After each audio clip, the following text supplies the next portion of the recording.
Eu nunca gostei de alturas. Não é apenas medo, é uma desconfiança visceral de tudo que deixa meus pés longe do chão. Quando Ana sugeriu o passeio de balão como uma experiência inesquecível para comemorarmos nosso aniversário de namoro, hesitei, mas ela conseguiu me convencer com aquele sorriso que sempre me desmontava. Éramos 8 naquela cesta apertada.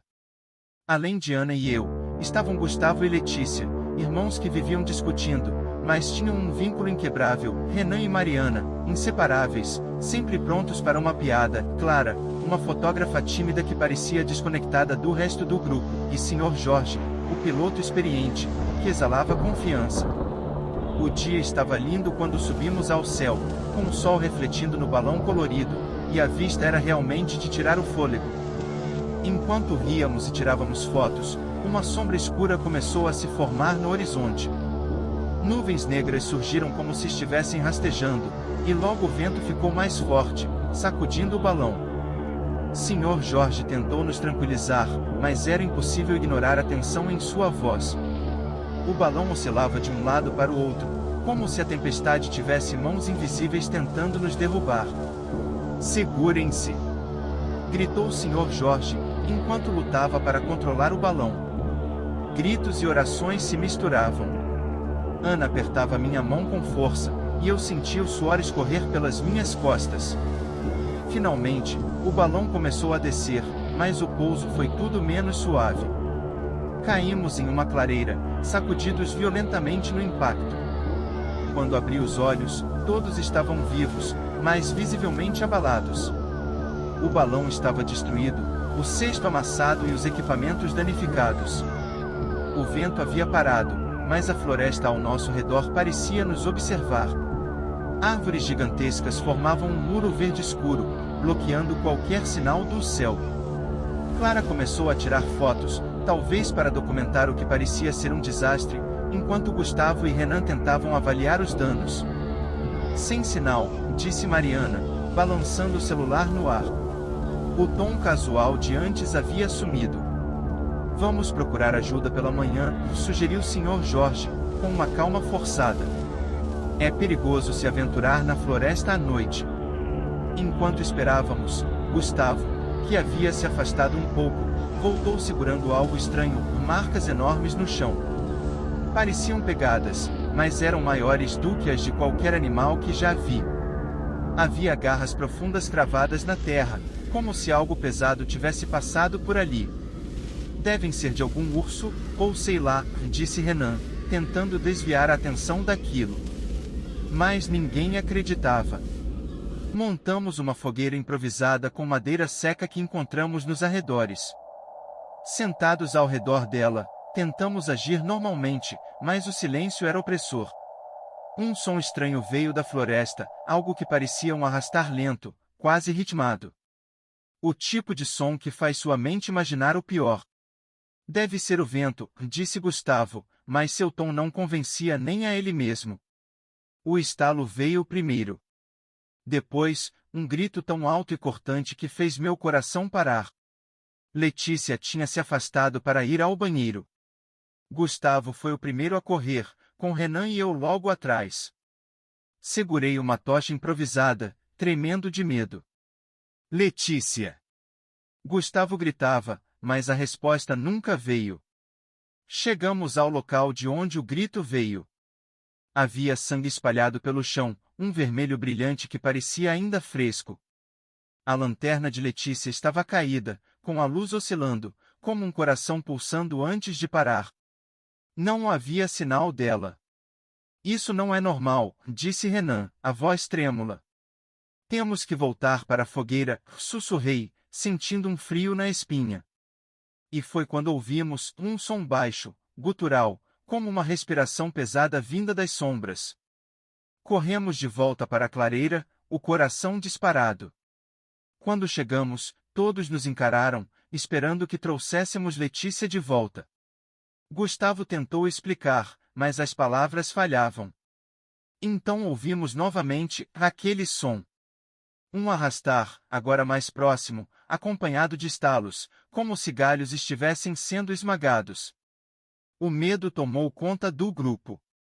Clara apontava sua câmera na direção do som, enquanto o Sr. Jorge levantava um pedaço de madeira, pronto para atacar. Mas nada nos prepararia para o que veio a seguir. Entre as árvores, vimos algo se mover. Não era humano, mas também não era um animal comum. Era grande, com uma forma que parecia mudar conforme se deslocava. Os olhos brilhavam na escuridão, como faróis malévolos. "Corram!" gritou o Sr. Jorge, e todos obedecemos. Enquanto corríamos, o som daquela coisa nos perseguia. Era rápido, mais rápido do que qualquer um de nós. Parecia brincar conosco, deixando-nos correr antes de se aproximar novamente. Chegamos à clareira e tentamos reacender a fogueira, mas Gustavo estava em choque, incapaz de se mover.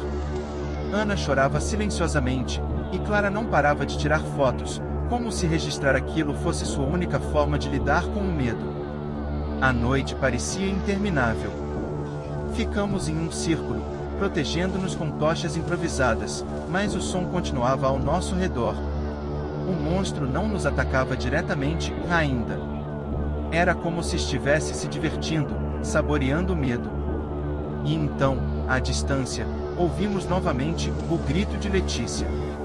Só que desta vez, parecia errado. Distante, distorcido, mas claramente vindo da direção da floresta. "Isso não pode ser ela", sussurrou Ana, agarrando meu braço. Mas a dúvida já estava plantada em nossas mentes. E, naquele momento, percebi que estávamos sendo caçados. O desaparecimento de Letícia tinha deixado o grupo em pânico. O silêncio da noite, quebrado apenas pelo som do vento nas árvores, parecia zombar da nossa impotência. Sr. Jorge, o único adulto e figura de autoridade, tentava controlar a situação. "Temos que nos acalmar", ele disse, com uma voz que tentava soar firme, mas que traía o medo em seus olhos. "Precisamos esperar o amanhecer. Vamos ficar perto da fogueira. Isso deve afastar qualquer animal." Mas ninguém acreditava que aquilo era apenas um animal. Gustavo andava em círculos, os punhos cerrados, os olhos vermelhos de raiva e medo. "Não podemos apenas ficar aqui. Minha irmã está lá fora, sozinha, com aquilo." Renan tentou segurar Gustavo, mas ele o afastou com um empurrão. Foi nesse momento que algo mudou no ambiente. O vento parou, e o som usual da floresta foi engolido por um silêncio opressor. Então, ouvimos um som baixo, gutural, que fez cada um de nós congelar no lugar. Parecia um rosnado, mas com algo de humano, como se um pesadelo tivesse ganhado voz. Antes que pudéssemos reagir, a coisa surgiu das sombras. Eu mal consegui registrar o que vi. Era grande, rápido demais para se entender sua forma completamente. Só me lembro dos olhos brilhantes, cor de fogo, que pareciam perfurar a alma. Gustavo tentou lutar, mas a criatura o pegou com facilidade, arrastando-o para a escuridão. Seus gritos cortaram a noite como uma faca, e o som do rosnado da criatura parecia se fundir com o eco desesperado de sua voz. Ana se agarrou a mim, chorando, enquanto o Sr. Jorge segurava uma tocha com mãos trêmulas.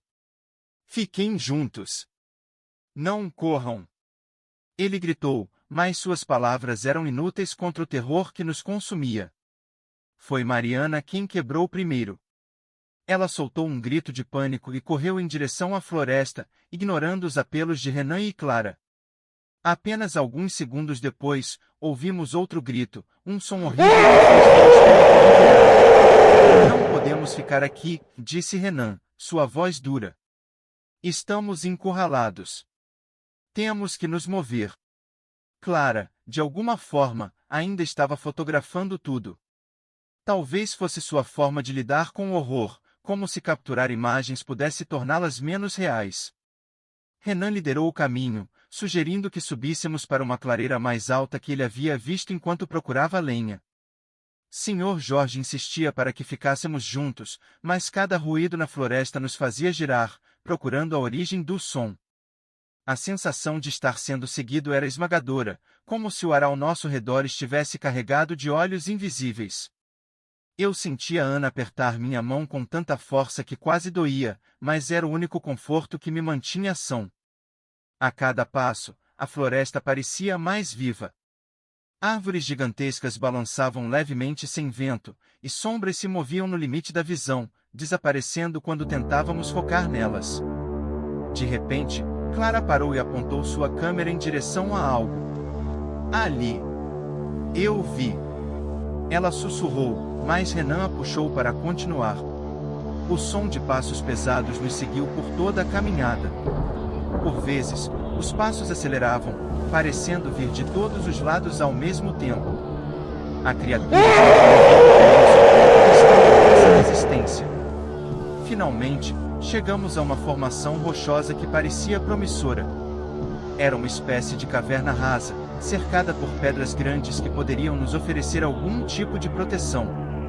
Sr. Jorge montou outra fogueira na entrada enquanto Renan e eu tentávamos encontrar algo que pudesse ser usado como arma. Encontramos pedaços de madeira que poderiam ser transformados em lanças improvisadas, mas nenhum de nós sabia realmente como usá-las. A tensão era insuportável. O som de garras arranhando pedras ecoava na escuridão, um som quase metódico, como se a criatura estivesse marcando território.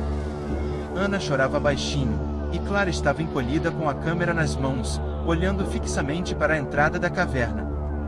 Foi então que a criatura surgiu da escuridão como um pesadelo tornado real, avançando sobre nós com uma velocidade impossível. Sr. Jorge gritou, erguendo a tocha. A chama iluminou a criatura por um breve momento, revelando sua forma, uma massa distorcida de músculos e pelo, com garras longas como facas e dentes afiados que brilhavam com saliva. Ele tentou enfrentá-la, mas a coisa o jogou contra as rochas com um golpe brutal. O som do impacto foi nauseante, e Sr. Jorge caiu no chão, imóvel. A criatura não avançou imediatamente. Em vez disso, ficou rondando a entrada, suas garras arranhando as pedras como se estivesse afiando suas armas. Era inteligente. Queria nos cansar, nos quebrar mentalmente antes de atacar novamente. Renan segurava a estaca improvisada com mãos trêmulas, e eu fazia o mesmo, tentando ignorar o pavor que ameaçava me paralisar. Clara tirou uma foto, o flash iluminando a criatura por um segundo. Ela rugiu, um som tão profundo que parecia vibrar nos ossos. Isso só está atraindo mais atenção. Renan gritou, tentando tirar a câmera das mãos dela, mas Clara segurou firme, como se fosse sua linha de defesa. Então, o som mudou. Não era mais um arranhar ou um rugido, era um som que ecoava por toda a floresta. Uma espécie de chamado, como se a criatura estivesse convocando algo. O que quer que estivesse lá fora, não estávamos enfrentando apenas um predador. Estávamos enfrentando algo maior, algo que não pertencia a este mundo. E, naquele momento, soube que nossa luta estava apenas começando. A última noite na floresta parecia interminável. O frio do orvalho nas pedras era cortante, mas o terror fazia com que a temperatura fosse relevante. Eu, Ana, Renan e Clara estávamos juntos por um fio tênue de coragem, embora soubéssemos que a criatura ainda nos espreitava. O silêncio ao nosso redor era uma piada cruel, uma calmaria antes do próximo ataque. Renan assumiu o controle. Ele era o mais lúcido entre nós, mesmo com o suor escorrendo pela testa e as mãos tremendo de medo. Não vamos sobreviver se ficarmos aqui esperando. Clara, ainda segurando sua câmera, balançou a cabeça. E qual é o plano? Essa coisa nos caça como se soubesse o que vamos fazer antes mesmo de decidirmos. Renan pegou uma estaca improvisada e olhou para mim. Vamos criar uma distração. Eu a atraio para longe com fogo. Vocês dois correm. Não, Ana protestou, seus olhos cheios de pavor. Isso é loucura. Se for fazer isso, ela vai te matar.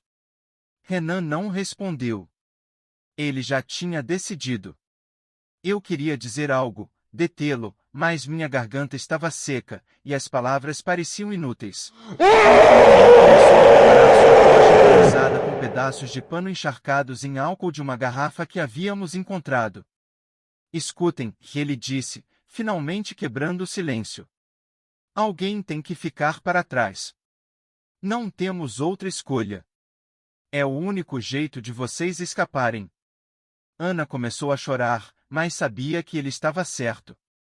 Ninguém discordou. Era como se o peso da decisão tivesse paralisado todos nós. Renan acendeu a tocha, e a chama iluminou o medo em nossos rostos. Ele respirou fundo, deu um último sorriso e sumiu na floresta, gritando e agitando a tocha no ar. Vem, maldita! Estou aqui! Vem me pegar! Eu me lembro do som de seus passos desaparecendo na escuridão, seguido pelo silêncio. Então, um rugido ecoou na floresta, tão forte que fez o chão tremer. Era a criatura, respondendo ao chamado. Vamos, sussurrei para Ana e Clara. Temos que correr.